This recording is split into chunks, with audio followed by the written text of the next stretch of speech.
Yeah.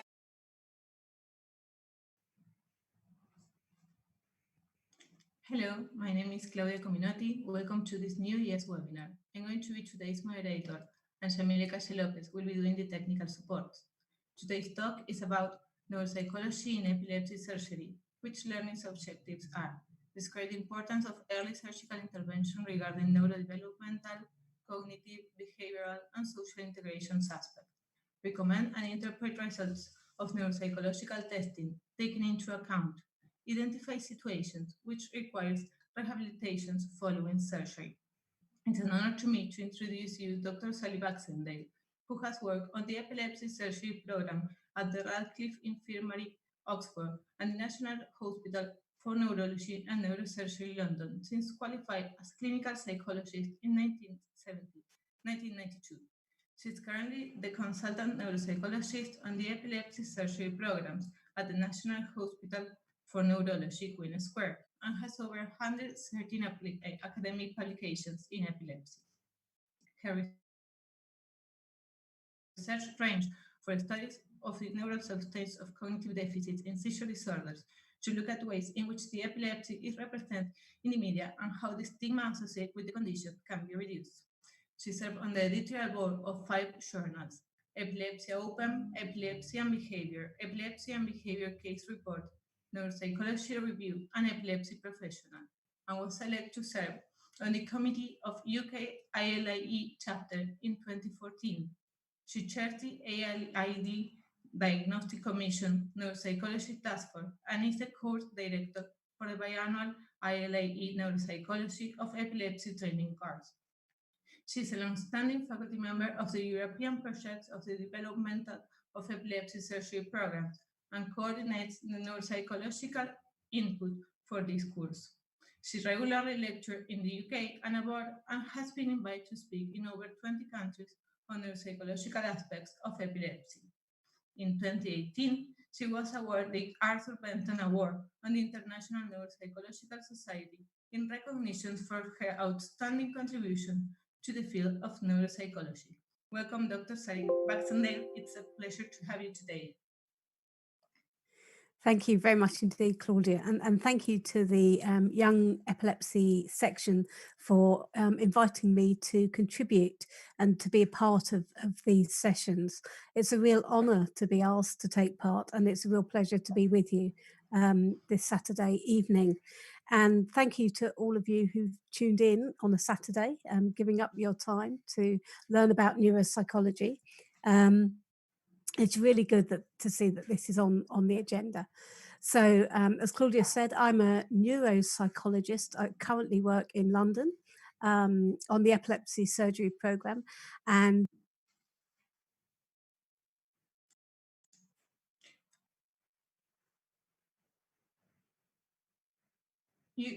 I'm sorry, you are mute. Am I back now? Yeah. Okay. So I'm just going to give you just a brief overview of where we're going to go with the presentation this evening. And then afterwards, I think we're going to have a little bit of time to maybe have a discussion and questions and things like that. So the talk is in a few parts. I'm going to start with a brief overview of the latest International League Against Epilepsy recommendations for the role of neuropsychologists in surgical programs. And there's lots of different roles, but really in this talk, I'm just going to be focusing on 3 of these activities. So I'm going to be looking at how you can use neuropsychology to predict cognitive outcome.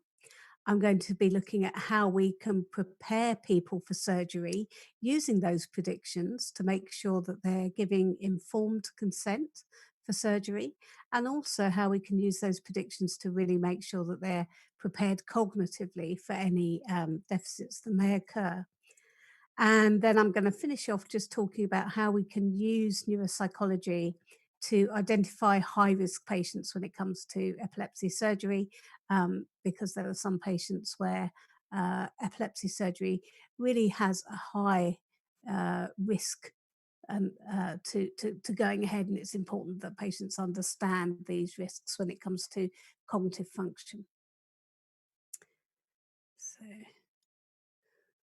Just trying to get these slides to work.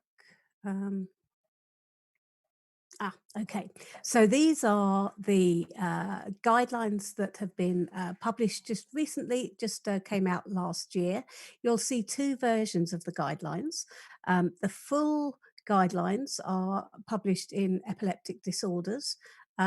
You'll also find in epilepsy just an executive summary of the guidelines. So I would recommend that you maybe read the executive summary. That gives you an overview of the roles that we expect neuropsychologists to be covering in epilepsy surgery programs today.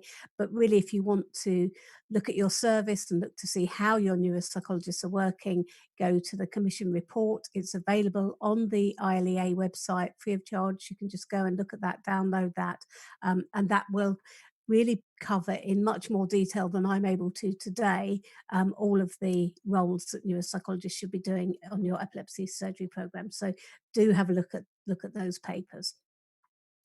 So just a very quick overview of what the recommendations currently are. We looked as a task force at what we would expect from a neuropsychology service on a surgical program.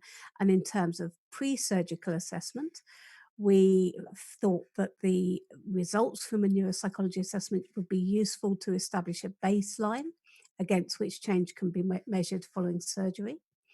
It provides a collaborative contribution to seizure characterization and naturalization and localization. And the key word there is collaborative, and I'm going to be talking about that a bit later. It provides an evidence base for your predictions of cognitive risk associated with the proposed surgery. And it also provides the evidence base for a comprehensive preoperative counselling, which includes explorations of patients' expectations of surgical treatment and likely outcomes. Epilepsy surgery is more than just seizures, and it's important that that's covered in the counselling. Neuropsychology isn't just for pre-surgical evaluation, it's also really important in the post-operative follow-up of people who undergo epilepsy surgery. So these papers also cover how to look and how to assess the cognitive impact, the impact on cognition of epilepsy surgery. And we really focus on the fact that cognitive changes are dynamic, they change over time. So it's really important to have long-term assessment built into your epilepsy surgery program. It should be an integral part of the post-operative follow-up of these patients. And we also cover in these papers the special considerations that you need to be aware of with pediatric populations and also people with an intellectual disability. And at the end of the full paper, the one that's in epileptic disorders, do look out for the checklist. So there's a checklist of what you should be doing in terms of neuropsychology and what your psychologists can be benchmarking their services against. So that's quite a useful tool in terms of arguing for why psychology is important if you don't have access to it or the full range of services that we can offer. And that's quite a useful tool to be looking at. So do have a look out for that. So I can't cover all of the recommendations in those guidelines in this presentation. So what I'm going to be doing, I've just picked out three to just have a look at because they're relatively new. And it's just three that we can fit into the time that we've been given today. So I'm going to be looking at how you can use neuropsychology to provide a collaborative contribution to seizure characterization and naturalization and localization. I'm going to be looking at how it provides evidence-based predictions of cognitive risk and also how we can use the results from a pre-surgical assessment to counsel patients about what's going to happen to them after surgery. So this is your first take-home message is a neuropsychological assessment is a collaborative investigation. And what do I mean by that? It's not the same as EEG or MRI or any of the other investigations that you do, because to make sense of a neuropsychological profile, it's not a standalone bit of information. We need to know an awful lot about the patient to understand what the numbers mean when we do psychological testing. It doesn't matter how somebody's feeling when they get into the scanner. If they've got hippocampal sclerosis, we're going to see that hippocampal sclerosis, regardless of whether they're happy, sad, their dog's just died, anything like that. It's not going to make any difference. We're going to see that hippocampal sclerosis. If they come for a neuropsychological assessment and something absolutely dreadful has just happened in their lives, or they haven't had a good night's sleep, or they're not even too sure why they're going to be there, we may not get the best out of them. So we may not pick up the sorts of patterns that the other tests can. So we need to know what's happening in this person's life. And I think there's a bit of a myth about a neuropsychological profile meaning a certain thing. So if somebody's got a verbal memory deficit, it must mean that they have left temporal lobe pathology. And that's not the case. It may be the case for some patients, but for other patients, it may mean something else. So we need to know, when we've got all of our numbers from the patients and they've been through our assessment, we need to know the clinical history of the patient. We need to know what their imaging is. We need to know what's happening with the EEG to really make sense of the numbers that we've got. And I'm going to illustrate that just with one of the tests that we often give to patients. So regardless of where you're practicing, almost all neuropsychological batteries will have a story recall task. And in a story recall task, we read the patient a story, and then we ask them to tell us as much of it as they can. So this is an example of one of the stories that we may read to the patient. So Mrs. Angela Harper was sitting in her bedroom mending the curtains when she heard a noise coming from the kitchen. She rushed to investigate and found a boy climbing out of the window with her handbag. She threw a vase at him, but it missed, and he ran off laughing. She chased after him, past the shops and into the park, but he got away by squeezing through some railings. On her way back home, Mrs. Harper phoned the police. She described the thief as quite tall and neatly dressed. He had a scar on his face, but she could not remember the colour of his hair. So it's quite a long story, and there's quite a lot of detail in there. And we read that to the patient. They don't get to see it as you have on the screen, but we will read it to them. And then we will say to them, can you tell me as much of that story as you can? And I'm going to give you 5 examples of patients who did very poorly on the test. So if all you looked at was the score of how well they did, they would all look very similar. But actually, you need to look at the quality of how they failed this test to really understand what's going on. So in the first patient, this patient, when we read that story to her and we asked her, can you tell us as much of that as you can? This is what she said. Mrs. Angela Harper, there was something about a window and a handbag. There was a park and some railings. Did a man snatch her handbag? I can't remember anything else. Did she jump out of the window? So you've got some idea of what the story was about, a little bit of information there, but really a lot of the detail has gone. And that would not be a good score. That's not a normal score after you've heard a story like that. And for this particular patient, she had left hippocampal sclerosis. So this would be a very typical response for somebody who's just not taking that information in. But I'm now going to show you a second patient. So this patient said, somebody broke into a woman's house and took her stuff. He ran off. I can't remember her name. I think she was quite old and it was a young boy. I think he might have had a hoodie. So again, not very much information. They've got the gist, but really missing some of the detail there. And then they've added a little bit extra. Maybe he had a hoodie because maybe that's what people who break into houses wear. And for this particular patient, they had right hippocampal sclerosis. But when they came in for video telemetry, they had an awful lot of interictal bilateral EEG activity. So both hippocampi would have been not functioning optimally at the time we were testing them. So what we've picked up here is the impact of subclinical bilateral EEG abnormalities impacting on the contralateral hippocampus. Now, that might have been generated by this, but it was having an impact over here. So without knowing that, you might think this was a left hippocampal sclerosis presentation. But once we know that, we can make sense of this. In patient 3, this is what this person said. Mrs. Hilary Harper was walking down the road when she was attacked by a tall man in an alley. She screamed for help and nobody came.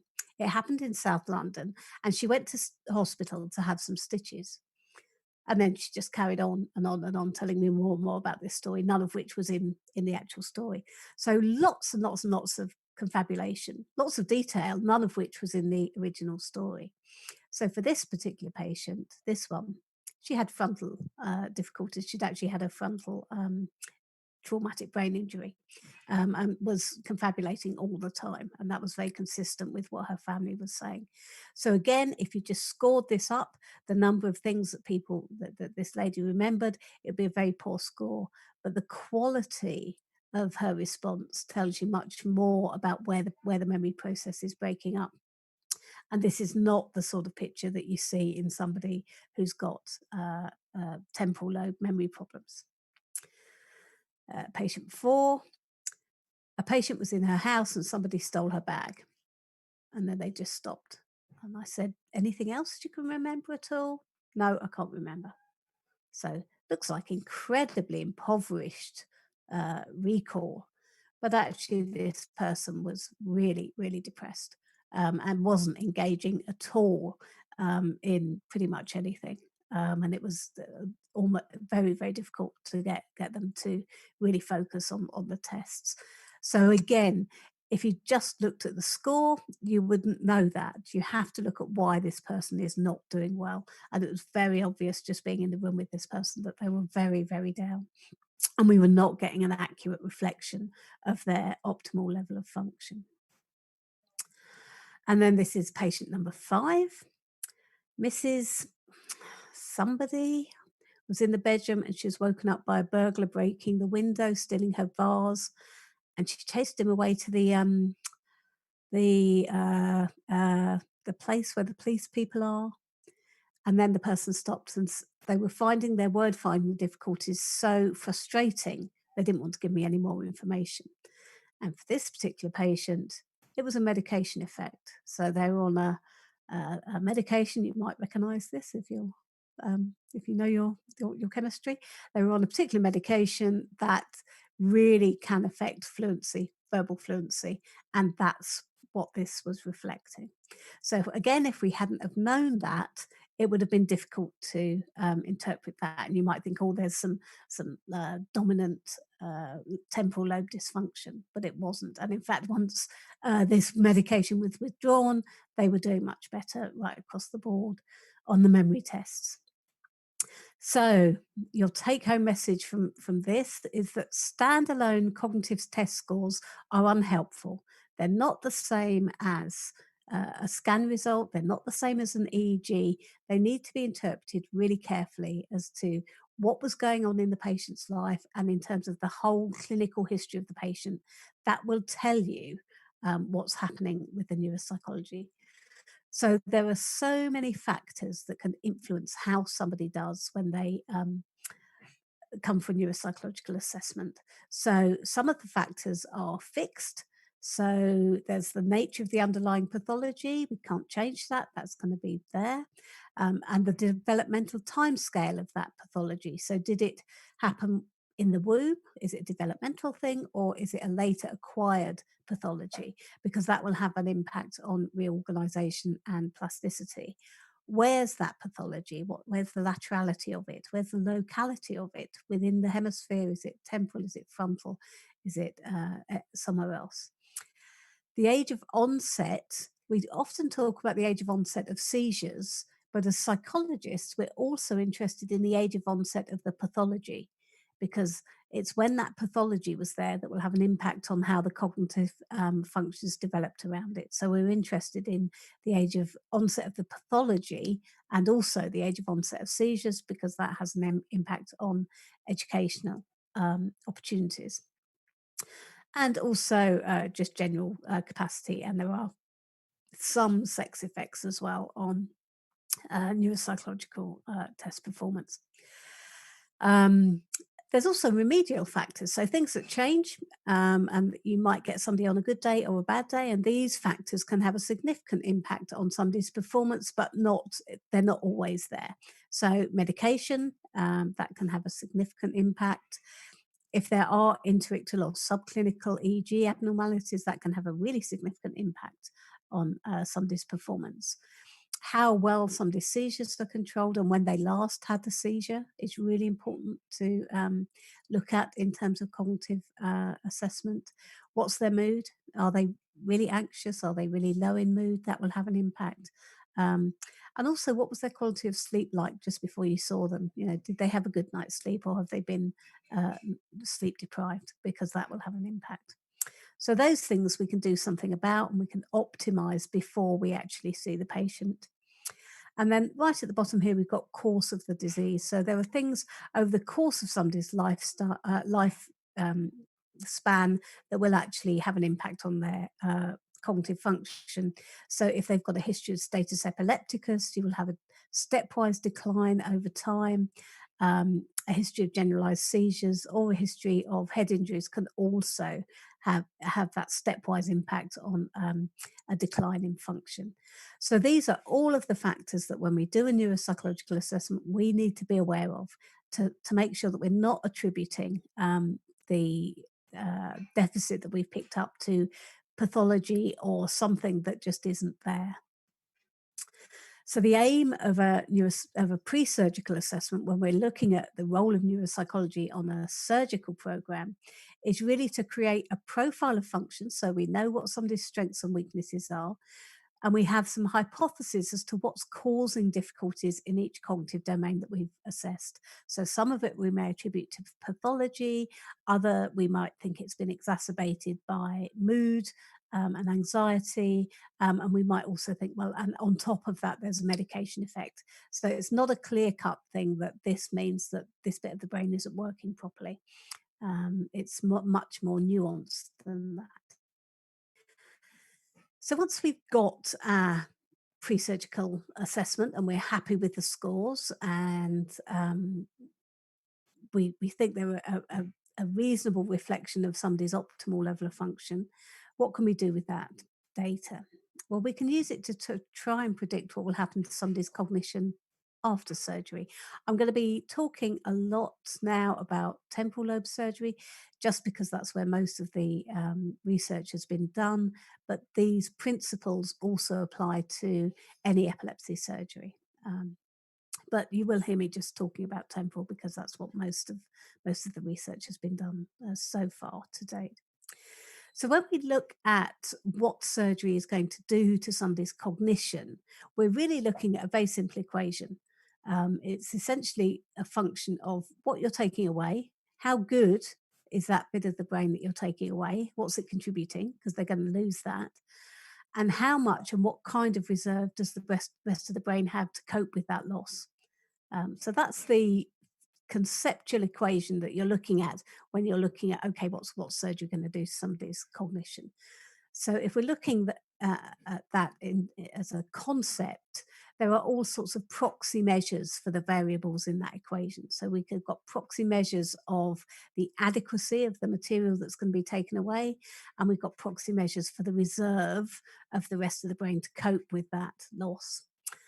So we can use measures of preoperative function associated with ipsilateral structures. So we can use some neuropsychological test scores that we know are correlated with hippocampal volume, for example. We can use measures of preoperative function associated with the other side. So how good is the other side? And again, we've got some tests that are correlated with hippocampal volume, both on the right and the left.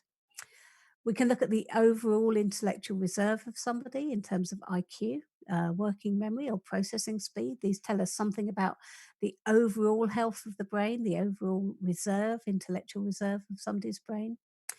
We can also use structural measures from MRI and T2. It could be T2 measures, it could be volumes. This is in terms of hippocampal structure. There's all sorts of other measures that you can now use in terms of white matter tracts and things like that as well.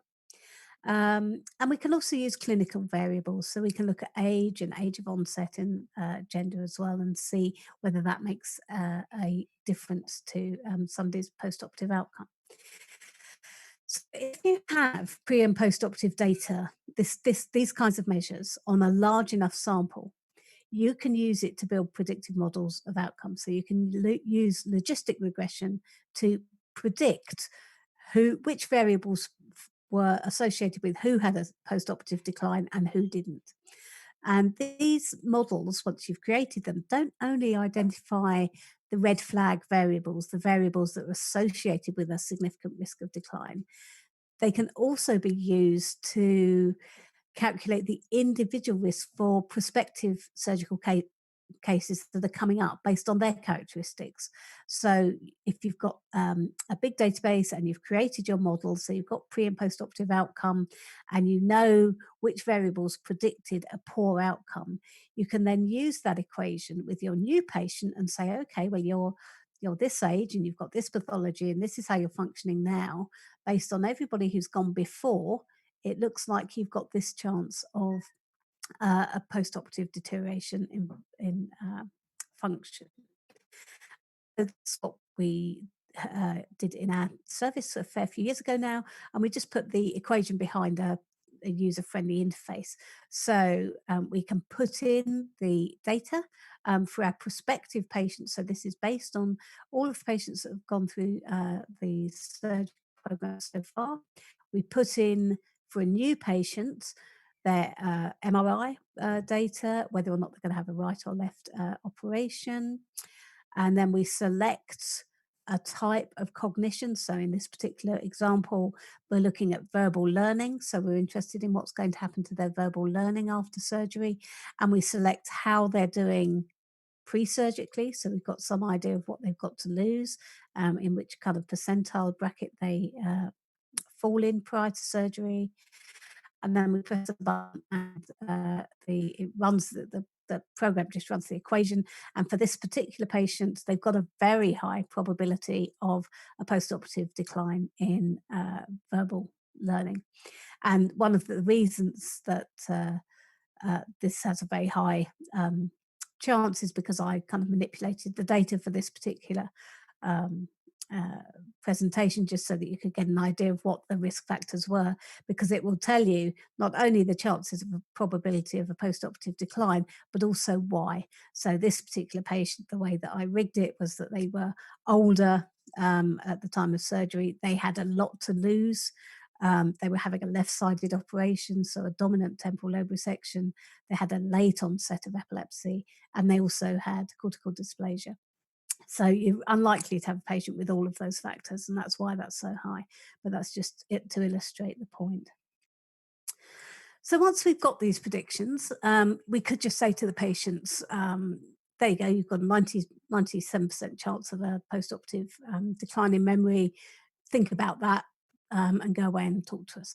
But we can do more. We can do much more with these predictions, because we need to use them to inform our counselling of patients to make sure that they're giving informed consent. So we can also implement prehabilitation. So if we know that somebody is going to have a post-operative decline in some kind of cognitive domain, we can try and use those functions before they're lost to try and get the routines and things in place that they will need after surgery. So once we've run those equations on everybody, we can come up with a graph as to what we think is going to happen to a cognitive profile after surgery. And you can see in this particular example that for this patient, we don't expect there to be any change in IQ. We don't expect there to be any change in visual memory or language, although there's a chance that there's a 30% chance that they might have some language decline. But what we what we really think is going to go downhill, and there's an 80% chance of this going downhill, is a decline in verbal memory.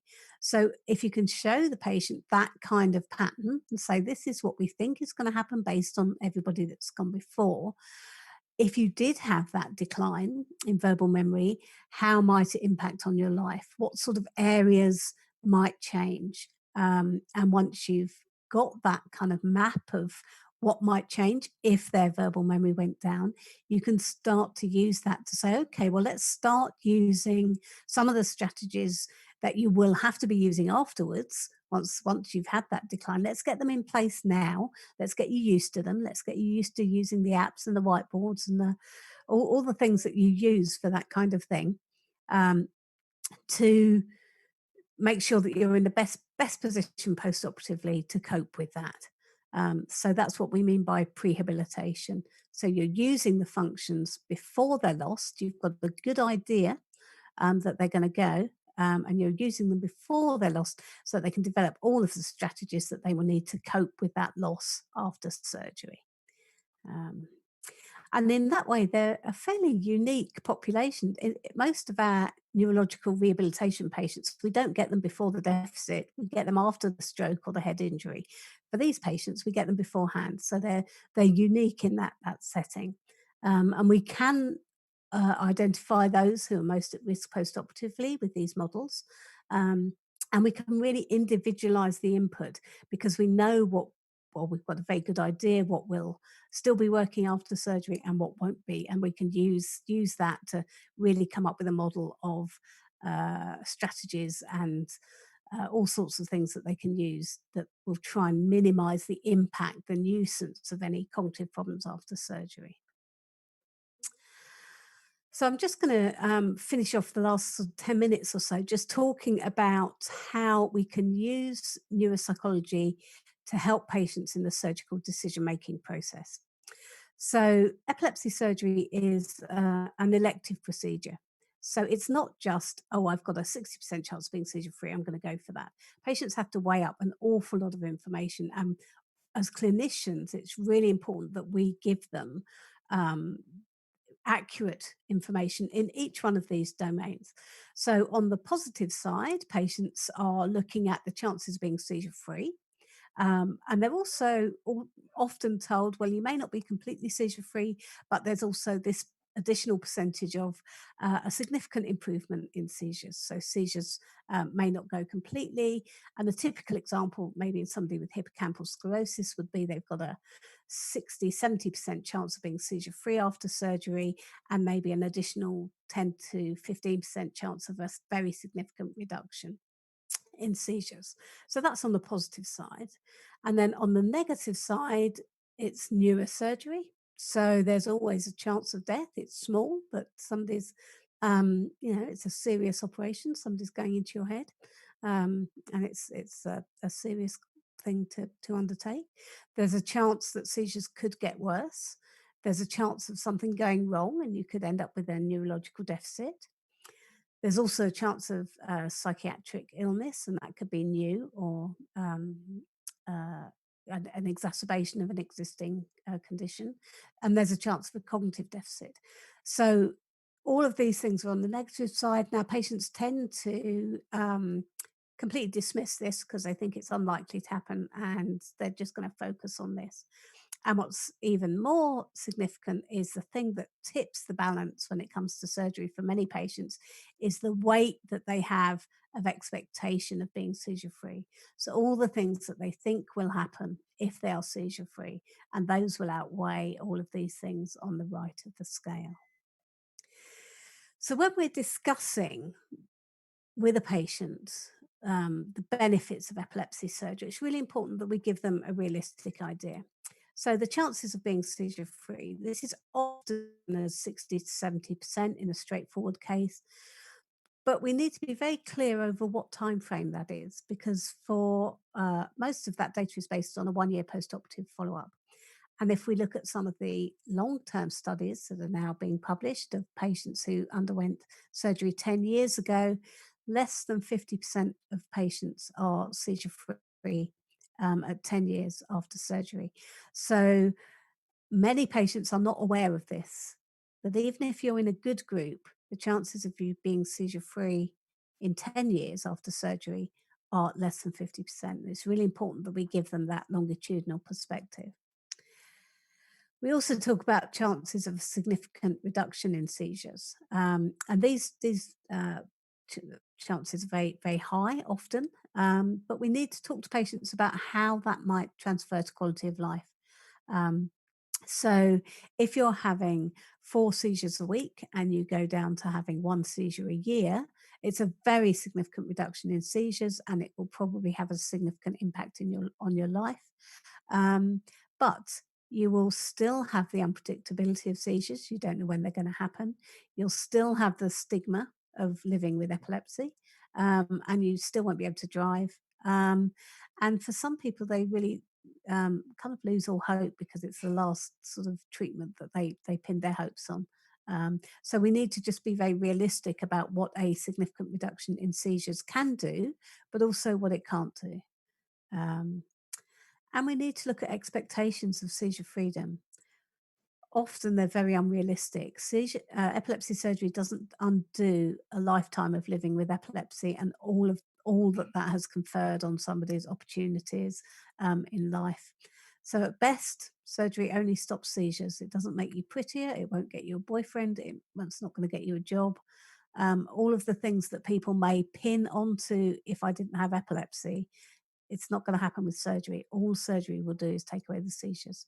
So that's just putting the benefits of epilepsy surgery into perspective for the patient. When we come to weighing the risks of epilepsy surgery, obviously there's the universal risks of any kind of neurosurgery, death, surgical complications. Most patients completely dismiss those. They will not happen to them because the chances are very, very low. Although seizure frequency may decline, we need to also talk to patients about the possibility that seizure characteristics might change. So you may have fewer seizures, but we have had some patients who will lose their aura at the beginning of a seizure, and actually that makes the seizures much more difficult for them to deal with on a day-to-day basis because they don't have time to get themselves safe and things like that. So sometimes a change in seizure characteristics can lead to more disabling seizures, and we need to be very clear to patients that can happen.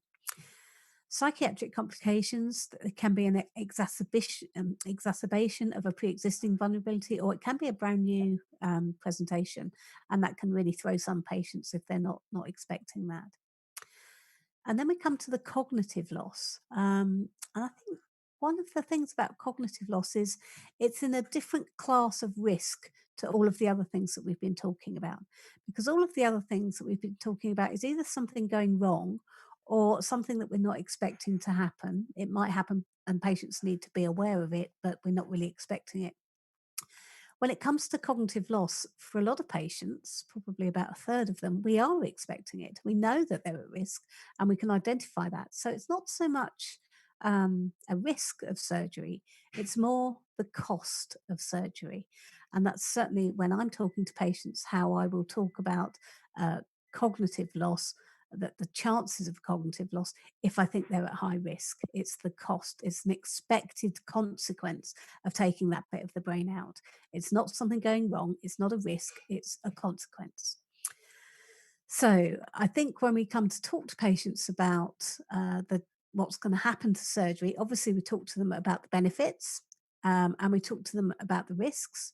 But I would also argue that it's important to talk about the costs, and you pay that cost regardless of whether you're seizure free. So what I say to my patients is that you pay the cost the cost is getting into the casino, and then you roll the dice, and you may win or lose with the dice, but you've already paid the cost to get into the casino. So for this particular in this particular scenario, you've got a patient who didn't have any cognitive loss, so that they maintained their function. They were seizure free after surgery, and they're a winner when it comes to surgery. I mean, they're the patients that we love to operate on. They haven't paid a high cost. They're seizure free, and they really can maximise the opportunities that epilepsy surgery has given them. So these are the patients that we like. there are another type of patient where it's not, the outcomes aren't quite so good, but it's worth it. So they're seizure free after surgery. They have paid a cognitive price for that, but they feel that that's worth it. So they're prepared to sacrifice some memory function for the chances of living a seizure-free life, and that's good for them, and that's a good outcome for those patients. There are also some patients who maybe aren't seizure-free after surgery, but they haven't paid a cognitive price for that.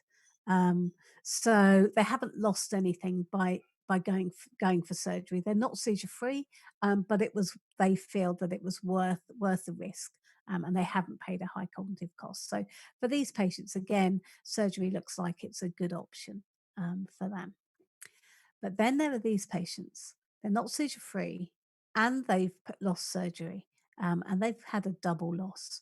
And they've paid a high cognitive price, and they've just been left it really in the worst of all worlds because they continue to have seizures. They've lost normally memory function.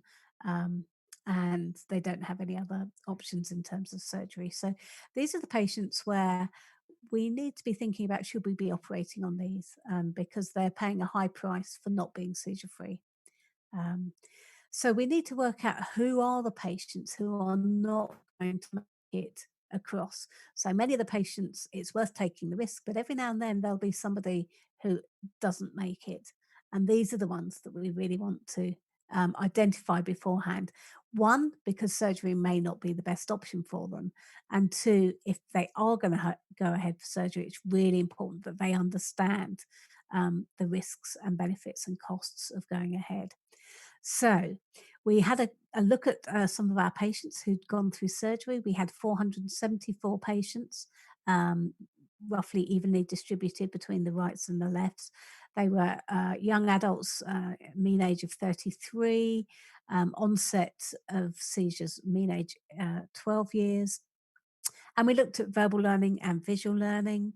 And we measured a post-operative decline at 1 year with reliable change indices to make sure that we were picking up a proper decline in function. And we also took into account people who had a capacity to decline. And these were the predictors that we used in our model. So we looked at site of surgery, whether or not they had normal imaging, whether or not they had hippocampal sclerosis or other pathology, their age at the time of surgery. We looked at their ipsilateral functional integrity and their contralateral reserve, and also their IQ. So it's quite a big model with lots of clinical variables that we used. We also looked at capacity to decline. So 15% of the sample had no capacity to decline on verbal learning, and similar percentage had no capacity to decline on the test of visual learning. So they were already on the floor of the test. So they couldn't go any lower because they weren't showing no learning on that test. And we found that these were the older patients and those with a lower level of intellectual function. That doesn't mean that these patients had no capacity to decline in real life. It's just that our tests won't pick it up. So we need to be careful with these patients because it looks like they haven't had a decline, but actually it's because our tests don't go down that low. It doesn't mean that they can't have a decline.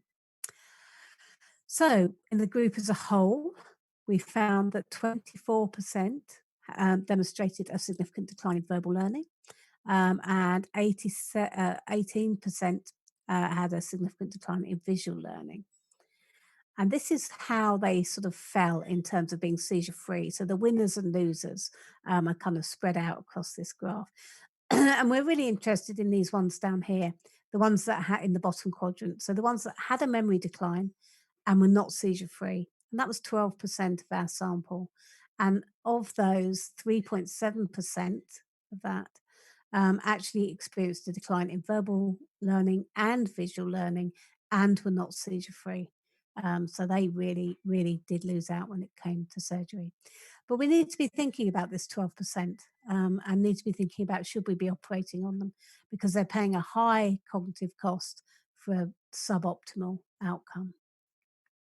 And the risks of being in that group, we found 4 clinical variables were significant predictors of falling into that group. They were less likely to have hippocampal sclerosis as their pathology. Remember, these were all temporal patients. They had higher scores associated with the ipsilateral side of surgery. So we were taking away bits of the brain that looked like they were doing something useful. They had function to lose. They had lower scores associated with the other side. So we were taking away things that were working and leaving them with things that weren't working brilliantly. And they also had a lower IQ than people in the other IQ group, the other groups. So they had reduced functional reserve. So the conclusions from this really are 1 in 10 patients suffer memory decline and are not a significant memory decline and are not seizure free after surgery. And we can identify those who are at risk of this double hit. We can find out who they are prior to surgery.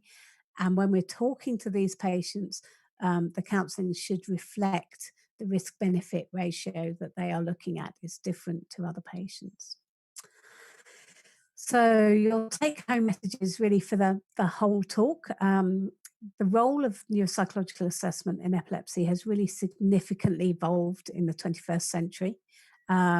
If you are involved in an epilepsy surgery program, you should have neuropsychologists involved in the pre and post-operative assessment and care of surgical candidates. It's not just a pre-surgical thing. Neuropsychological assessment is a collaborative investigation. We need to work very much part as a multidisciplinary team and understand what's going on clinically and just what's happening with the patients in a really holistic fashion. And when we come to applying the results of a neuropsychological assessment, we can use it to predict post-operative outcome. We can apply those predictions in preparation for surgery to make sure that somebody's giving informed consent and also to prepare them in terms of rehabilitation prior to surgery. Don't need to wait for the deficit to happen. We can get cracking with that straight away. And we can also identify patients who may pay a high cognitive price for a poor seizure outcome. And we need to be particularly careful with these patients when it comes to counselling and offering them surgery. So I'm just going to finish up with these two papers. I've been talking today mainly about some of the ideas that are in the paper from last year, the 2019 guidelines. We also, as a task force, published some guidelines. I think they're published in 2015, looking at the role of a neuropsychological assessment just in people with epilepsy, so outside of the surgical program. And that also gives some useful tips and pointers as to how the neuropsychologist should be working just in general in a general epilepsy service. So I would recommend those papers to you. And I'm going to stop there. Thank you very much. Thank you. Thank you, Doctor. Thank you very much for this wonderful talk. We have some questions, if you don't mind. Yeah, of course. The first one is the WADA test a mandatory assessment prior to epilepsy surgery? Okay, so we haven't used a WADA test now since 2002. And the reason for that is because we did an analysis of all of the patients who have been reported to become amnesic following. So you can use the WADA test for two things, screening for amnesic risk and for language lateralization. In terms of language lateralization, we've now got functional imaging paradigms that can provide more rich data actually about how language is distributed between the hemispheres. So we use fMRI for language lateralization. When it comes to screening for amnesic risk, we looked at everybody who's been reported to become amnesic following epilepsy surgery, and all of the ones who have been reported in the literature, there were signs that they had contralateral damage in some way, contralateral compromise, and that could have been on a scan. Sometimes these patients were prior to the advent of MRI, and it came up in a post-mortem. So really, we're looking at structural imaging that will tell us, and structural imaging in combination with an EEG will tell us how well the contralateral structures can support memory following surgery. So that if there is something on the contralateral side and they pass a WADA test, that risk is still there. And that WADA test is giving you a false sense of security. They passed the WADA test, but that doesn't mean that they will actually not become amnesic after surgery. So we tend to rely on the clinical picture, functional imaging for language, and good structural imaging for screening for amnesic risk in combination with baseline neuropsychology. And we've been doing that since 2002, and we haven't had anybody come amnesic yet. So I don't think that the WADA test is mandatory. Okay, there's another one for WADA test. Is WADA test a useful tool when looking at memory? If so, which patient would need memory WADA test in addition to neuropsychological assessment? Okay, so it kind of covers what I've just been saying. It can look at memory. In terms of predicting, there are two different things here. One is predicting memory outcome, and we don't need a WADA test for that. In terms of screening for amnesic risk, again, I would go with structural imaging, baseline neuropsychological testing, and any other indication that the contralateral hemispheres are compromised in some way. If they are, that person is at risk, and a WADA test will not take away that risk. Okay. There's another one. There is any computational model for assessing the risk and benefits prior epilepsy seizure? So a model that will predict seizure outcome. A computational model, yeah. Yes, there are. And again, it's based on exactly the same kind of principles. So you can just put in somebody's demographic and clinical data, and it will tell you based on everyone who's been through your program before whether or not their chances of being seizure free. So yes, there is that. Yeah. We have two more questions, if you don't mind. How long is the longest follow-up for determining that the patient is seizure-free with no deficit? Oh, so far in our program, we have some patients who have been followed up for 22 years, and we have some who are. I wouldn't say they have no deficit. They are tracking the same trajectory of cognitive decline as normal people, but they're on a lower trajectory, on a lower level. So they kind of go down at the same rate. So they've not got accelerated decline, but they hit decline earlier because they're just starting from a lower level. I think it's a bit of a, possibly, it's a really good question, because I think it might be a bit of a ticking time bomb as to all the patients that we've operated on in their 30s, what happens to them when they get to 60. Because we know that if we look at the TBI literature, traumatic brain injury literature, we know that having some sort of brain injury can be associated with accelerated decline. Surgery is a type of brain injury. It's medical, but it's for the brain, it's a brain injury. So we don't know what's going to happen to these patients when they hit older age, and it wouldn't surprise me if they do get some accelerated cognitive decline. But we don't know that yet. What lobe has been identified as the safest for resection with no deficit and seizure freedom? Oh, that really depends on the patient. That's totally depends on the patient. So I think, I mean, people typically, I think, would probably say a non-dominant temporal lobe resection with hippocampal sclerosis would be associated with a good chance of being seizure free, and possibly a lower chance of significant cognitive morbidity. But it depends on the patient. It depends on their clinical history. I think it's really difficult to come up with a broad rule to cover everybody, because the whole thing about epilepsy surgery, it's individual. Some patients do well, some patients don't. So thank you. And there's another one. that how can we access this computational model? Okay, so that's a really good question. So the models that we've used in our center are based on numbers generated by the tests that we use. So what the ILAE are doing at the moment, the task force doing at the moment, is seeing whether or not we can use just anybody's measure of verbal memory, and if they give us a percentile, whether or not that will also work in the model. Because at the moment our models are based on specific numbers for British tests with British norms.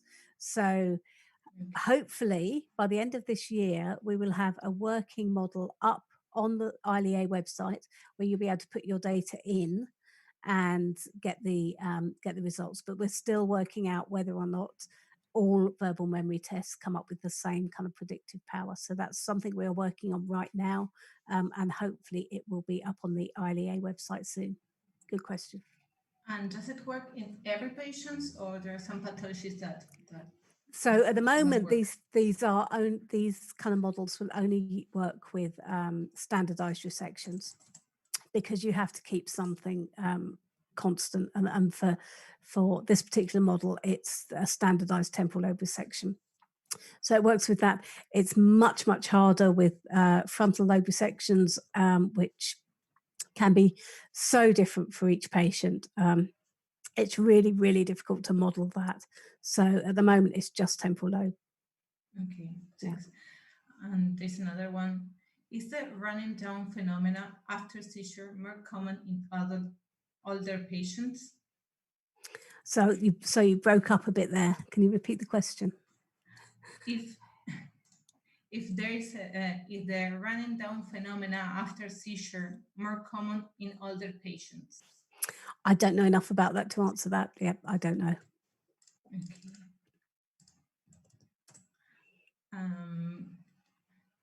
Well, I think we all run. I have one more question, if you don't mind. Oh, wait.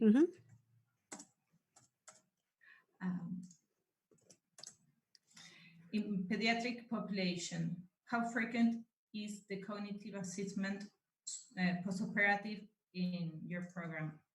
Okay, so I don't. Population. Okay, so I don't work with children. I work with people from 17 years and over.